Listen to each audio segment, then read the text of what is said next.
They adopted 23 children. None of them ever aged. And by the time the town realized it, it was far too late. There's a silence that sits over Ellington, Georgia. A kind of weight in the air. Like the town itself remembers something it refuses to speak. At the edge of a long-forgotten road lies a mansion wrapped in ivy, cracked shutters, and the rot of time. They say if you walk close enough, you'll hear children laughing. But there haven't been children there in nearly a century. This is the story of the Ellington Curse. And once you hear it, you can't unknow it. You'll start to see the patterns, the same names, the same faces, the same mechanisms of control that echo through history, across continents, buried beneath government documents and church vaults. The Ellingtons weren't ordinary aristocrats. Their wealth didn't come from land or war or oil. It came from something else. Something they were chosen to protect. In 1891, Thomas and Margaret Ellington, high society elites with unexplained ties to obscure religious orders, filed for adoption. Not once or twice, but 23 times. Over 15 years, they took in child after child, each orphan mysteriously matching the age of 8. No birth certificates, no backgrounds, no witnesses. The town welcomed it at first, a noble couple, saving the lost. But then, something began to fracture. In 1907, a local schoolteacher reported that one of the Ellington children, Henry, hadn't changed in height, appearance, or mannerisms in 9 years. The report was dismissed. But then another teacher said the same thing. And then a physician vanished after requesting records from the estate. No one talked about it. Fear grew like mold beneath the floorboards of Ellington society, but the children, always smiling, always 8, kept appearing at town events, dressed immaculately, silent, watching. You see, what the Ellingtons inherited wasn't just an estate. It was a covenant, a secret knowledge passed down by forgotten bloodlines who believed that the key to eternal power wasn't found in empires, but in the ritual preservation of innocence. You're not watching this by accident. You were drawn to it. Because somewhere deep down you've always known the world isn't what it seems. And the truth is far darker than anyone dares admit. They called it the preservation. That's what the Ellington family wrote in leather-bound journals hidden beneath the staircase of their manor. A staircase that was later found to be hollow, stuffed with bones too small to belong to any adult. The preservation was no myth, it was a doctrine, a ritual. And it was older than the town itself. Within those decaying pages were passages written in archaic Latin, scripts matching symbols found etched into Sumerian altars, and medieval grimoire margins. The Ellingtons hadn't created this curse, they were simply stewards of it. Every child they adopted, selected, not for need, not for compassion, but for something ancient inside them, bloodlines, frequencies, patterns known only to those who trafficked in hidden currents of power. And once chosen, the children were subjected to a rite no outsider had ever witnessed and lived to speak of. But here's the part history never tells you: stagnation of age was only the surface of the curse. You see, these children didn't just stop aging. They stopped evolving. Emotionally, spiritually, as if time itself had been frozen inside them.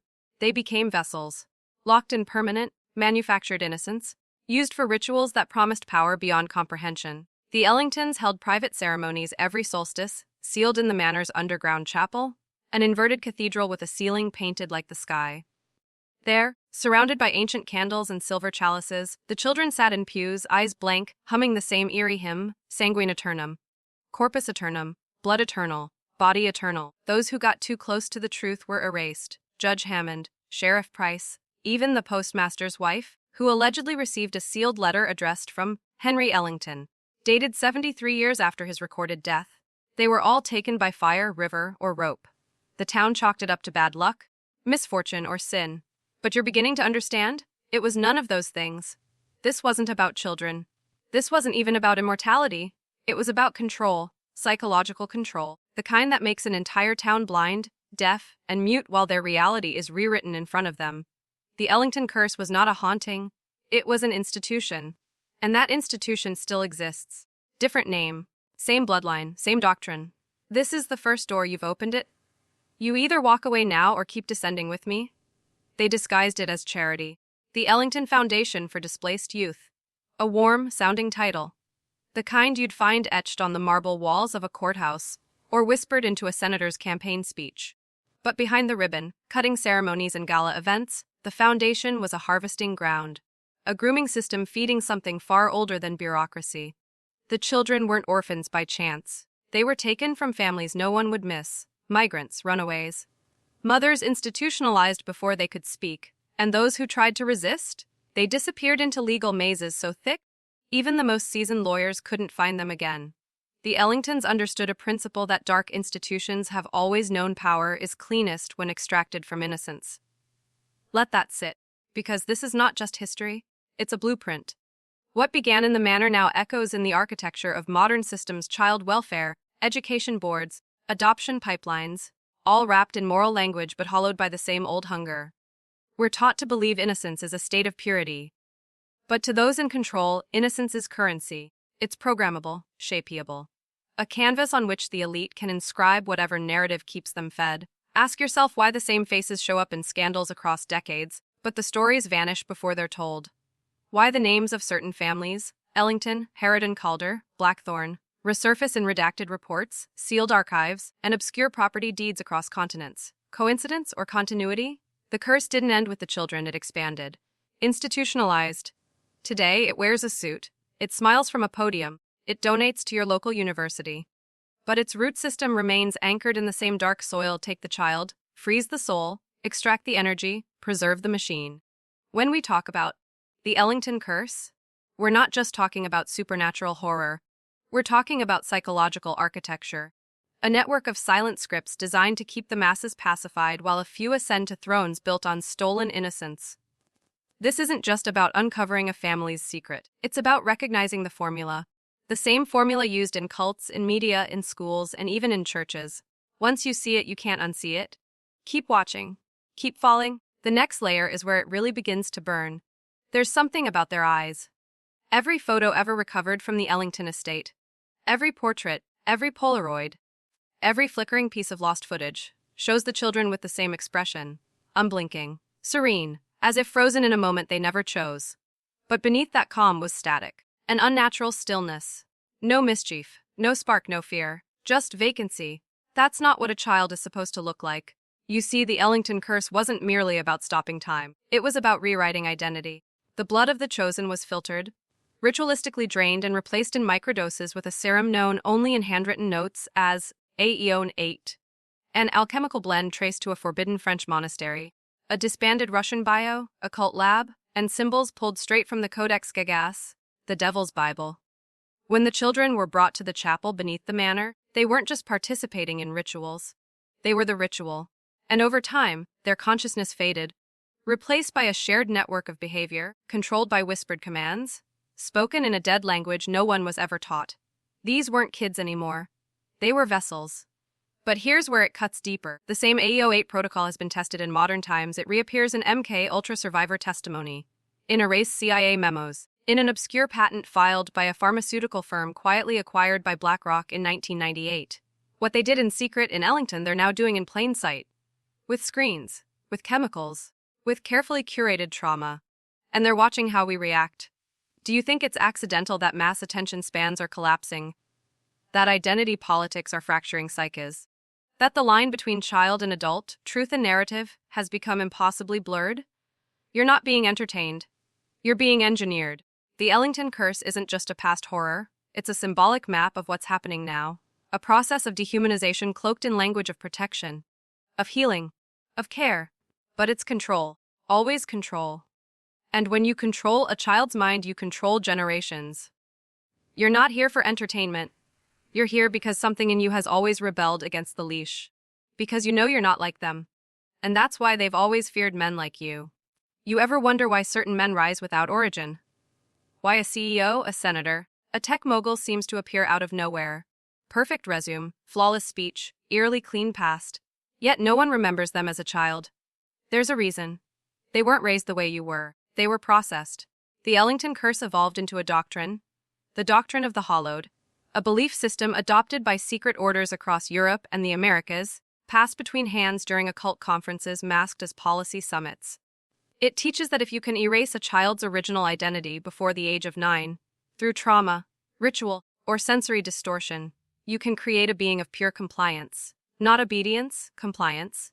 The kind of psychological emptiness that smiles while signing laws that poison millions. The kind that sanctions war, then attends church without flinching.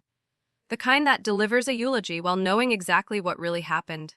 The doctrine was perfected inside the Ellington Estate's West Wing, in a room lined with mirrors and no doorknobs. Children were kept there for hours, days, even, listening to the same looped whisper through phonographs. You are not who you were. You are who we say. This whisper would break something in them, and once broken, they became programmable units of elite power. Some were placed into other rich families. Others sent to elite boarding schools under forged identities. A few never left the house. Rumors say their minds merged. One consciousness spread across multiple bodies, like echoes sharing a single voice. And today, the hollowed walk among us. They run media empires. They sit on banking boards. They write history books. Their faces change, but their essence stays the same. Empty shells acting out the will of the hidden architects behind the system. And those architects, they're not gods. They're not aliens. They're simply men who learned how to play God by mastering a formula of control. Here's your moment of clarity. They don't need to fight you. They only need to hollow you. But if you're still watching this, you haven't been hollowed. Not yet. And if that truth burns, let it. You were never meant to be tame. You were meant to remember. There was one child who resisted, no last name ever recorded, no birth records, just a scribbled note in the Ellington family ledger, E12, unresponsive to face authority. Shows signs of dream memory, increasing vocal defiance. Proceed with silencing, but they failed. Because Eliza remembered. She remembered who she was before the adoption. She remembered the name of her mother. The scent of her father's coat. The town they'd come from. She whispered these memories into the walls of her room, carving them beneath the window frames in a language that had no alphabet. A kind of psychic script. Symbols that gave the other children nightmares when they saw them. The Ellingtons tried everything, the serum, the isolation chamber, even the mirror rituals. But nothing worked. Eliza stayed awake, fully conscious, fully aware. And then, one night, she escaped. No one knows how. Some say she slipped through a hidden passage under the chapel. Others claim she was guided by something else. A force that opposes the Ellington doctrine, but exists only in whispers across forgotten monasteries. The Vigilant Order. The Watchers of the Flame. Call them what you want. But what matters is this: she left behind a journal, hidden beneath a loose stone behind the fireplace in the third-floor nursery. And in it she wrote everything. The rituals, the lies, the names, and most chillingly, what's coming next. Because the Ellington Curse wasn't just a family project. It was a pilot program. A test. To see how long a town could be controlled. To see how easily children could be rewritten. And to see how quickly truth would be buried beneath comfort. According to Eliza's writings, the final phase is global. The tools have changed, screens, algorithms, AI, immersive tech, but the goal is identical: hollow the soul, rewrite the memory, control the outcome. And that's what this is really about, memory. Because memory is power. Memory is resistance. Memory is the one thing they can't fully erase, not without your permission. But you're not giving permission. You're remembering. You're awakening. Right now, drop a comment with this phrase. I remember who I was. Post it twice, once for you. Once for the version of you they tried to kill. And then we go deeper. Why do you think the world feels like a dream lately? Why do you wake up with a tightness in your chest, a fog behind your eyes, like you've forgotten something critical? Because you have. But it wasn't natural. It was engineered. You see, the Ellington Curse was never about magic wands or gothic horror. It was architecture. Psychological architecture. A system designed to disconnect you from yourself, to sever memory from meaning, to destroy context, then inject artificial reality. They understood that memory isn't stored in some dusty file cabinet in the brain. It's encoded in the body, in the nervous system, in the gut, in the breath. That's why trauma works so well. It fragments memory. It creates disassociation. And once you're split inside, you become easy to guide. Control isn't just about surveillance anymore. That's the old model. The new model is self-surveillance. Confuse the masses, flood them with dopamine, shame, false choice, synthetic emotion. Feed them noise so loud, they can't hear their own inner voice. And if you do this long enough, they'll forget what truth feels like. They'll beg for distraction. They'll defend their captors. Ellington knew this before the rest of the world caught up. Their manor was a prototype, a controlled testing ground for mass amnesia. Its blueprints were copied in certain Cold War facilities. Its psychological models found their way into curriculum development, political campaigns, even blockbuster films. Don't believe me? Look around. How many people do you know who can't sit in silence? Who panic when the phone dies? Who stare at themselves in the mirror like they're looking at a stranger? That's not normal. That's not human. That's the result of induced forgetting. They stripped the warriors of their instincts. They anesthetized the rebels with entertainment. They replaced ancestral fire with flickering LED hypnosis. And they did it on purpose. Because a man who remembers is dangerous. A man who remembers will not bow. He will not trade freedom for comfort. He will not call lies truth, or cages safety, or sedation peace. And that's what you are now. Dangerous. Because you're beginning to remember what they worked so hard to bury. You're starting to reconnect with the version of you they told you never existed. And from here on out, every step is a war. Let me show you something they swore you'd never find. It's called the Ellington Codex. Not a book, not a scroll. A system, a series of architectural diagrams, psychological flowcharts, and biochemical rituals encoded in the margins of the Ellington family estate plans. Plans that were mysteriously removed from the county registry in 1932 and found only decades later in the burnt-out basement of an insurance firm that never filed a single claim. These diagrams outline something ancient, something precise. At the center is a structure shaped like a spiral, not symbolic but functional.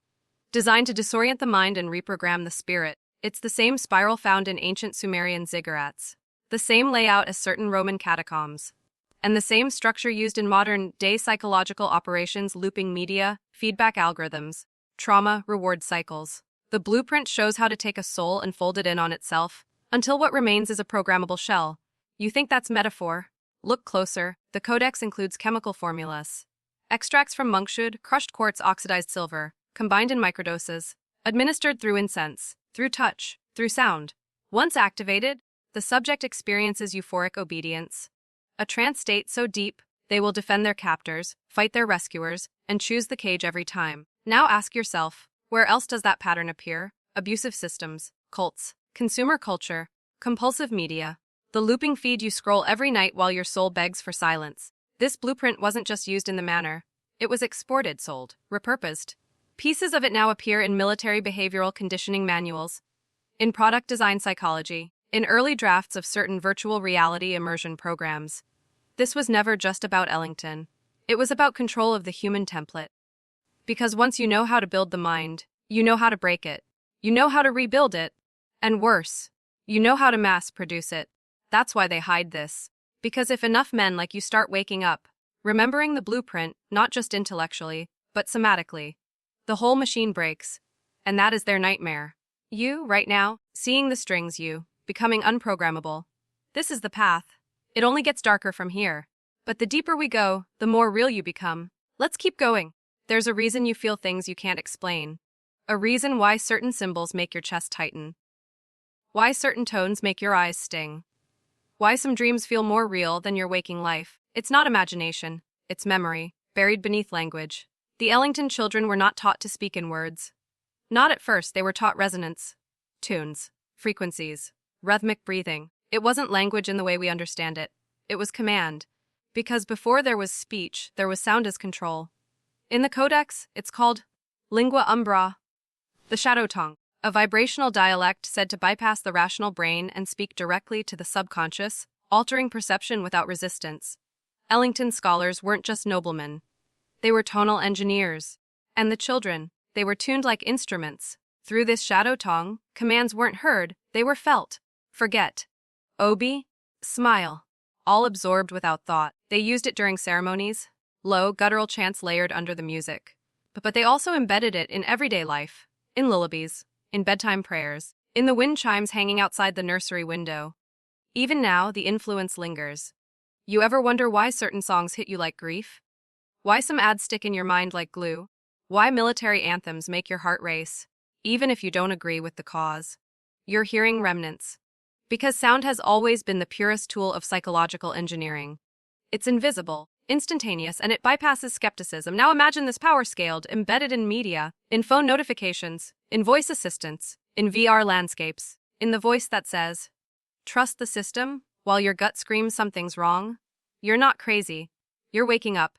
And now you know why they drown you in noise. Why silence feels like a threat. Because in silence, the true language starts to rise. The one you were born understanding. The one they spent your entire life trying to bury. But you're hearing it now, aren't you? Not in words. In feeling. That sense that something is off. That something dark is watching. That something ancient is waiting.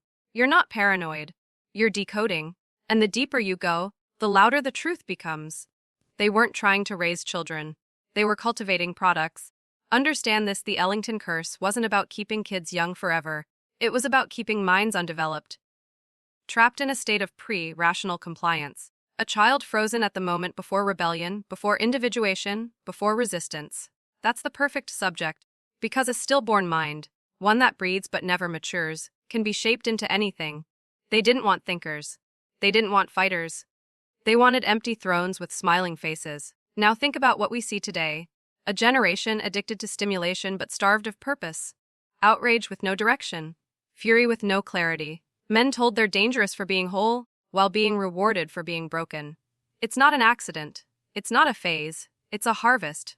And the seeds were planted long ago, in the Ellington Nursery, where names were erased, where dreams were sterilized, where boys were told they were blank slates waiting for correction. This model became scalable. The first public school curriculum funded by the Ellington Trust in 1924 stripped history of rebellion, reframed authority as virtue, normalized surveillance as safety. Decades later, that same trust funded early television programming for children, embedding patterns of delay-reward cycles, gaze fixation, and passive absorption, the exact same training given to the manners children under the doctrine of stillness. Today it's everywhere: soft faces, empty words, eyes that don't see, a world where noise is constant but meaning has vanished, and the few who break out, they're labeled toxic, dangerous, unstable. Because men with mature minds cannot be controlled, and that's who you're becoming. Every section of this descent strips away one more lie they wrapped you in. Every word you hear peels back the mask they stitched to your soul. And soon, you'll face the truth at the center of this curse. It was never just about them. They built this system for you. Not to nurture, not to protect, but to deform what you were always meant to become. You are not their child. You are not their product. You are the storm they tried to silence. And now you're waking up. This is the part that hurts the most. Because it wasn't chains that kept them there. It was comfort. The Ellington children were given everything: feathered beds, imported toys, music lessons, private gardens, hand-carved wooden horses lined in gold, meals prepared by chefs trained in Paris, smiles from tutors who never blinked. Love that never had to be earned, but always came at a cost. Because what is comfort if it means you stop asking questions? The cage wasn't physical. It was psychological. And that's the brilliance of the system: make them comfortable, and they'll never try to escape.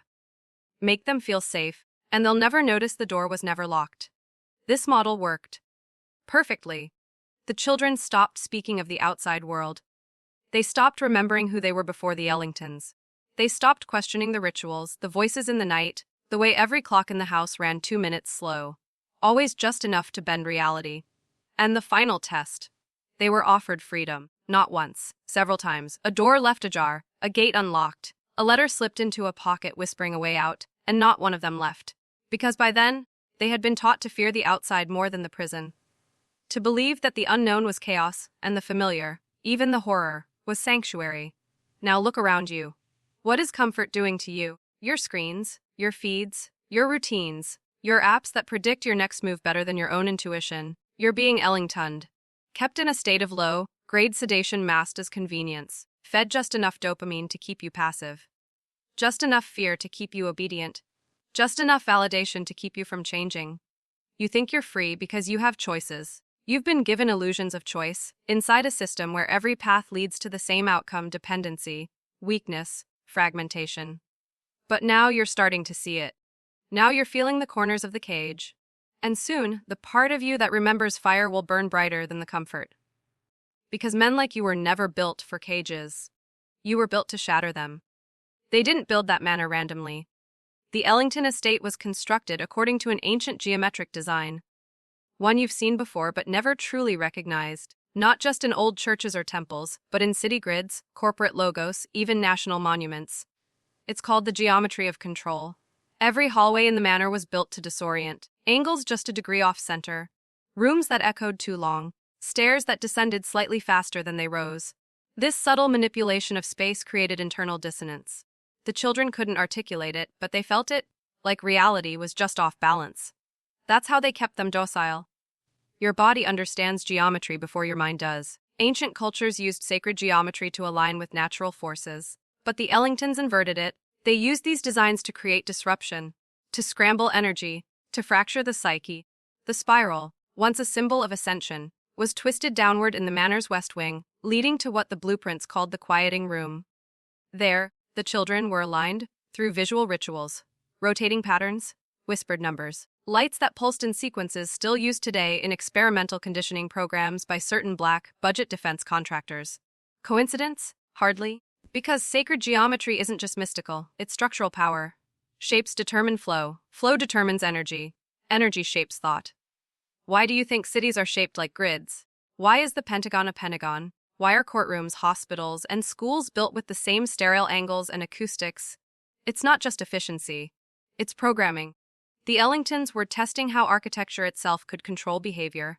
And the results were so effective, their estate became a model for dozens of elite compounds across the globe. Now ask yourself, where do you feel most powerless? Is it in your office? Your school? Your cubicle? How often is it in a space you didn't design? And that's the point. Control the environment, control the perception. Control the perception, control the behavior. And most never realize they're reacting to walls, not thoughts. But you do now. And that awareness. That's the crack. That's the moment where their geometry fails, and yours begins. Because you weren't meant to walk in pre-cut lines. You were meant to build your own architecture of mind, body, and war. They always had mirrors. But not for vanity. Not for reflection. For division. Every child in the Ellington house was given a mirror. Not in their bedroom, but in the center of a ritual room, surrounded by black drapes and a single light source from above. The mirrors were tall, ornate, rimmed in symbols burned into the gold trim. But what they did wasn't just visual. They were instruments of fragmentation. According to recovered journals, these mirror sessions were called the splitting, a process designed to fracture the developing identity of a child, to create a disassociation between the self and the body, the soul and the name. It began with stillness. The child would sit staring into their reflection for hours, alone, silent, until the stillness turned to discomfort. Until the discomfort gave birth to hallucination, the face would begin to change. The eyes would lose recognition. The room would darken, not literally but neurologically. That's when the real work began. A handler, often wearing a ceremonial mask, would begin to speak through the mirror. Not to the child, but to the reflection. The child would be told their body was a shell, their identity a costume, that their real self existed only on the other side. And slowly a divide was created. One part of the child, the true self, was told to sleep, to hide, to go quiet. The other part, the obedient self, was told to wake up, smile, perform. And it worked. Once fractured, the child could be controlled without chains, without drugs. Because control wasn't external anymore, it was internalized. The self became the warden. This isn't fiction. This isn't metaphor. This same technique appears in declassified MK Ultra documents, in survivor reports from elite trafficking rings, in programming rituals used by cults masked as therapy. And today, the mirror isn't just glass. It's your screen. You're fed a reflection every day, your filtered image, your curated profile, your synthetic feedback loop, and you begin to perform, to split, to obey the reflection more than the reality. But now, you're seeing through the glass. You're remembering the part of you they told to sleep. The part that doesn't perform. The part that doesn't comply. And once that part wakes up, there's no mirror in the world that can contain you. There was one artifact they tried harder than anything to destroy. A leather-bound book, wrapped in twine and sealed in wax, hidden beneath the chapel's altar. They called it the Black Diary. It belonged to Thomas Ellington himself, the patriarch, the architect of the doctrine, the man who looked into the void and smiled back. It wasn't discovered until 1961, when the estate was being prepared for demolition. A low-level investigator named Grant Holloway broke protocol and entered the chapel alone. He never came out the same. He left town within a week, babbling about ritual grids, memory extractions, and the child who never blinked. But not before he mailed the diary to a university professor he trusted, a man who disappeared under accidental circumstances. Just 3 days later, what was in that book? The original rituals, the formulas, the symbols of command. But deeper than that, Thomas Ellington's beliefs, his obsessions. He didn't view himself as a monster. He saw himself as a gardener, tending to the chaos of human will, pruning the wild vines of selfhood, cultivating obedient fruit. He writes, "Free will is the disease. Our task is not to destroy man, but to refine him into something predictable, repeatable, profitable. He believed memory was the enemy of order, that history gave people too much power, too much context. So he set out to erase not just moments, but meanings. To make children forget not just who they were, but what they were capable of becoming. Sound familiar? It should. Because that same philosophy echoes in every system that strips you of your sovereignty. It echoes in every algorithm that decides what you see before you choose. It whispers in every boardroom where your future is reduced to a metric. The Black Diary was recovered, then buried again, shoved into the basement of a non-existent archive owned by a corporation no one can trace.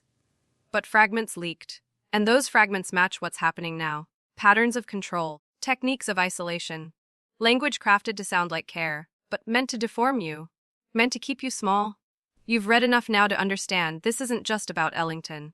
It never was. This is a system. And systems fear nothing more than a man who remembers his nature. There are 2 deaths. The first is when your body fails. The second is when your name is forgotten. But Thomas Ellington believed in a third death, something more terrifying than anything biology or memory could produce. He called it the hollowing. It's when a man is still breathing, still walking, still laughing, but no longer himself. No soul, no will, no voice of his own echoing inside. And this, more than anything else, was the true goal of the Ellington system. To hollow a man before the world ever buries him. They tested it on children. But the blueprint, it was always meant for you. It starts the moment your story is rewritten for you. When your values are dictated by a screen.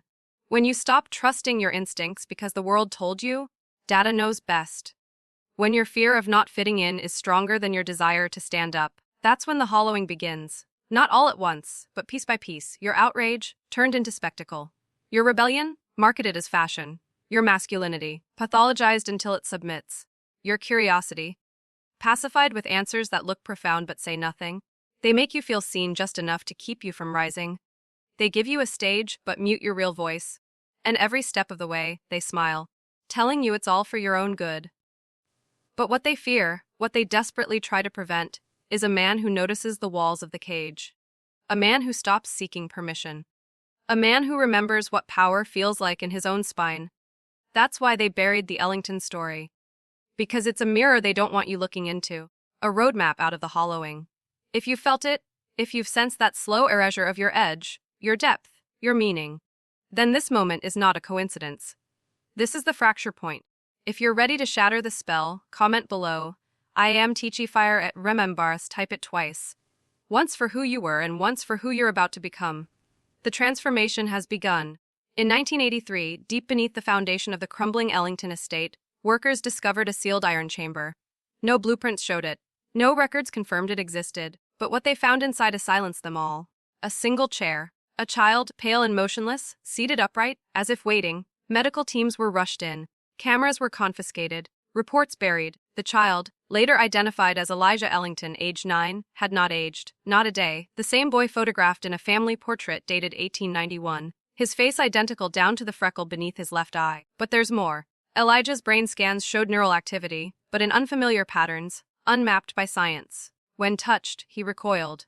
When spoken to, he whispered in reverse Latin, words that chilled even the most seasoned linguists. Phrases like, I am the lock. He is the key. We are the stilled. We watch the watchers. Do not wake the blood mirror. They kept him alive for testing. But he never spoke again. Because Elijah wasn't just a child. He was the last vessel in a series of experiments designed to halt development. To preserve obedience. He was a living artifact. A memory trap. A stasis ritual that held within it the encoded signature of Ellington control. The ritual was called Infans Immutatus, the unchanged child. And what it did was extract potential. Strip it. Store it. The very force that makes men dream rebel. Create was drained and suspended in living flesh. A trophy. A template. They wanted to scale it. To move from one boy to millions. And today, you don't need an iron chair or Latin prayers. You only need screens. You only need systems that praise sameness and pathologize greatness. You only need to convince the world that discomfort equals danger, and curiosity is a sin, and before long you'll have a generation of Elijahs. Perfect. Compliant. Forever 9. But here's what they didn't plan for you. The man who sees the pattern. Who remembers the mirror. Who will not freeze. Elijah may have been the last heir of Ellington blood, but you are the first of a new lineage. One not born from manipulation, but from awakening. If you want to control a civilization, don't chain it strong. Corrupt its innocent. This was the core of Ellington philosophy. A brutal law encoded in every whisper, every ritual, every child's lullaby behind mansion doors. They called it the inversion principle, the doctrine that purity itself could be weaponized, if reversed at the right time. Take the qualities you associate with innocence, curiosity, trust, openness, dependence. Now inject them into adulthood unnaturally. Encourage men to stay childlike, not in wonder but in obedience. Make them seek safety more than strength, validation more than vision, comfort over conquest. That's not innocence. That's indoctrination in disguise. The Ellingtons understood this. They weren't just experimenting on children. They were refining a psychological weapon, one they'd eventually deploy on the world. What they discovered was chilling a child's mind, arrested at the right stage, becomes a perfect template, easy to brand, easy to direct, easy to fracture without rebellion. And today, you see its results everywhere. Adults who never developed inner walls, who let media, peer pressure, and institutional mantras build their identity for them. Men who believe that protecting feelings is more important than protecting freedom. Who mistake following the rules for moral clarity. Who would rather be liked than feared by the corrupt? That's the inversion. You're not being pushed toward growth. You're being pulled backward. Because a man who has mastered his mind is dangerous. But a man whose mind is frozen in boyhood, he's a pawn who thinks he's free. The Ellington Curse was never just about immortal children. It was about killing the adult before he's ever born. So ask yourself, where have you been softened? Where have you been rewarded for shrinking? Where have they sold you virtue? That's really just another leash. To break the curse is not to hate innocence. It's to earn your transformation beyond it, and that means pain. That means choosing truth over comfort. That means never retreating into the shell of who you used to be. You are not here to obey. You are here to overcome. Behind every myth is a mechanism, and behind every cursed family is a benefactor. The Ellingtons did not rise on their own. Their money was old, but their patrons were older. European bloodlines who never appeared in public ledgers. Syndicates buried behind shell trusts, Vatican corridors, and academic cloaks. These were the puppeteers, entities who funded the Ellington experiments not for profit, but for controlled data. See, the children weren't the goal. They were the rehearsal. The Ellington estate became a test theater for what they later called total cognitive yield, a measure of how much of a human soul could be redirected before collapse. And these silent financiers? They tracked it all. They measured brainwave shifts when love was withdrawn, monitored language development when rewards were randomized, charted identity erosion when daily rituals were replaced with incomprehensible symbols. They wanted to know how many lies must surround a child before he believes the lie is him. Sound familiar? It should. Because today, those same experiments are dressed in corporate branding. What began in a dungeon with 6 children and an iron pendulum now echoes in your onboarding forms, your media feed loops, your child's classroom affirmations, your workplace's forced values alignment surveys. They've made compliance feel moral. They've made weakness feel safe. They've taught you to say thank you while they rewrite your wiring. And who funded it? The same bloodlines, the same cloaked families, just with newer logos, cleaner suits, and subtler chains. This is no longer about the Ellingtons. They were a mask, an experiment, a chapter in a far more ancient book. And now that book is being rewritten with your DNA. You think you own your beliefs. You think your thoughts are your own? Then why do they all fit inside their systems so neatly? There are 2 kinds of people now. 1, those who will conform until their soul calcifies. 2, and those who will burn down the script to write their own. Which one are you? Because here, in the 18th chamber of forbidden truth, neutrality is no longer an option.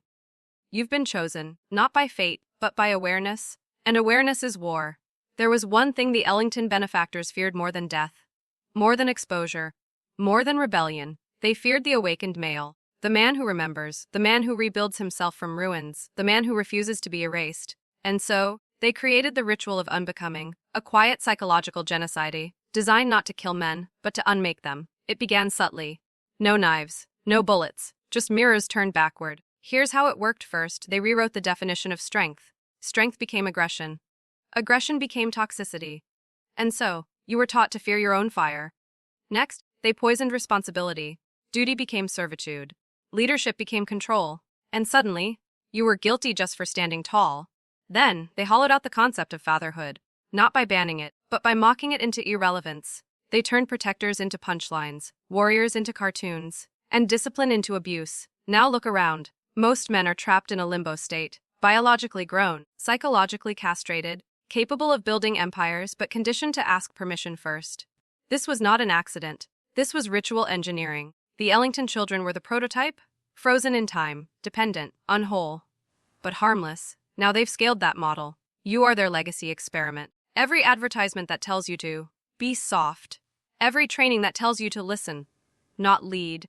Every ideology that worships vulnerability but shuns vision. It's part of the same altar. The altar of unbecoming. And if you don't rip yourself from it, you will spend the rest of your life apologizing for the very traits you were born to embody. But if you do wake up, if you reclaim your primal clarity, your stillness, your edge, your ruthless compassion, then you are no longer their subject. You become a threat. You become the archetype they tried to erase. The protector, the builder, the king. This is why they fear you, not for what you are, but for what you could become if you remembered. So remember, and let them tremble. This isn't the end. This is the doorway they prayed you'd never reach. Because behind it lies the most heretical truth of all: you were never meant to stay human. Not in the way they defined it. The system they taught you to worship was built to anchor you to flesh, to chain your potential to biology, to clocks, to screens, to keep your spirit crawling when it was born to rise. You were designed as a vessel of sovereign intelligence, a living cipher, a mirror of the divine masculine's original fire. But they feared what you could unlock if you remembered your origin. So they rewrote your story before you could speak. Every language you learned was a code cage. Every institution a soul siphon. And the Ellingtons, they were the cautionary tale, a family who made a dark pact: trade transcendence for containment, trade infinity for obedience. Their children were frozen in time not because the ritual failed, but because it succeeded. They achieved perfect stasis, a soul halted at the border of awakening, forever innocent, forever manipulable, immortal maybe, but never ascendant. Now here you are, at the final door. You've followed the symbols, you've felt the shaking in your bones, you've begun to see, and with that sight comes responsibility. Because once you cross this threshold, you can never again pretend to be blind. Here's what no one will say: you don't need permission, you don't need their approval. You need only to choose, to remember who you were before they told you what to be. This is the end of the Ellington Curse, and the beginning of your ungoverned will. Now, if you made it here, type this in the comments to mark your awakening, twice to seal it: I was built before time. I break every chain. Let the algorithm echo it. Let the watchers see it. Let the hidden ones feel it. Because tonight you didn't just hear a story, you inherited a war. And now, you don't ask what happens next. You become what happens next. Welcome back, Sovereign. Now go set the system on fire.